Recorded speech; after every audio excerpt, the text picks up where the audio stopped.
The backhand hitch. Hello everybody, welcome back, and today's little knot, as I just said then, is the backhand hitch. And I never knew about this knot at all until one of my followers, viewers, subscribers, I don't think they're followers, are they? Otherwise that makes me a bit of an emperor. Anyway, the guy, Greg Letter, he suggested that this was an excellent knot to use because you're able to untie large loads and still have control over that large load as you're untying it.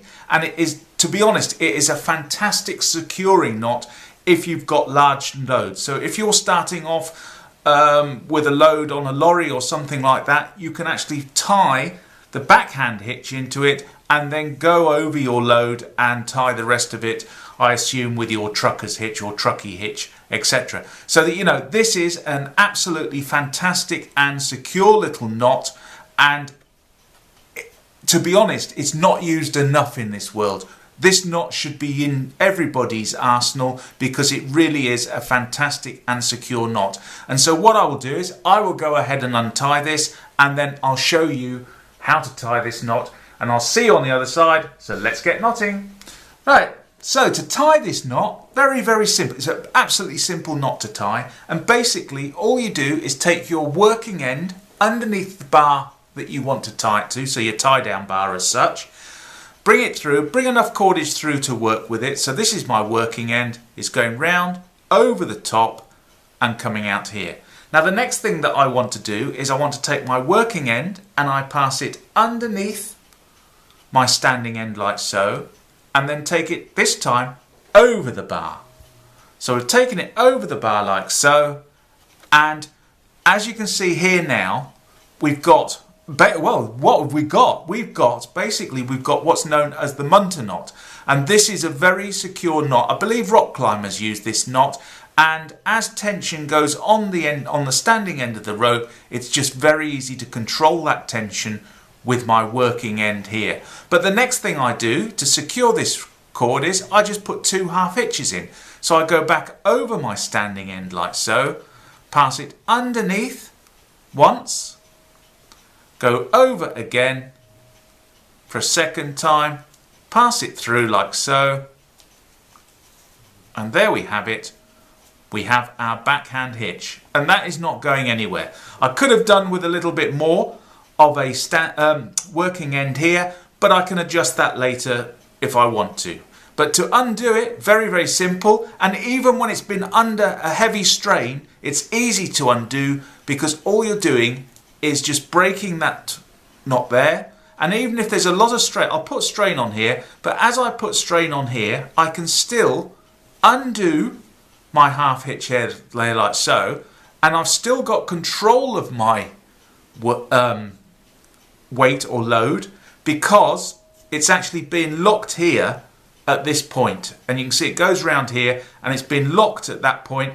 But if I slacken off on this rope, it can pull through, but as soon as I put any pressure on it, it will hold that load in place. So it's more, you've got more control over your load. And so just let it go like that and it comes undone. So let's show you one more time just to how to do that knot. Okay, so let's show you again how to tie the backhand hitch.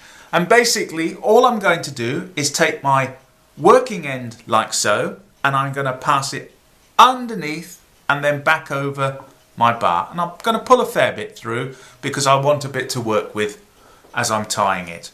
So my working end has gone underneath the bar, over. The next thing I do is pass it underneath my standing end. So take the working end underneath the standing end and then pass it over the bar again. Bring it round to the front like so. And then the next thing I can do, in fact before we go there, let's just show you this as well, that now that I have just done this little bit, now this is the Munter hitch here, and basically any load now that is on this one here will be held securely because of the way that it's working its way around the bar and actually locking off the load here on our standing end.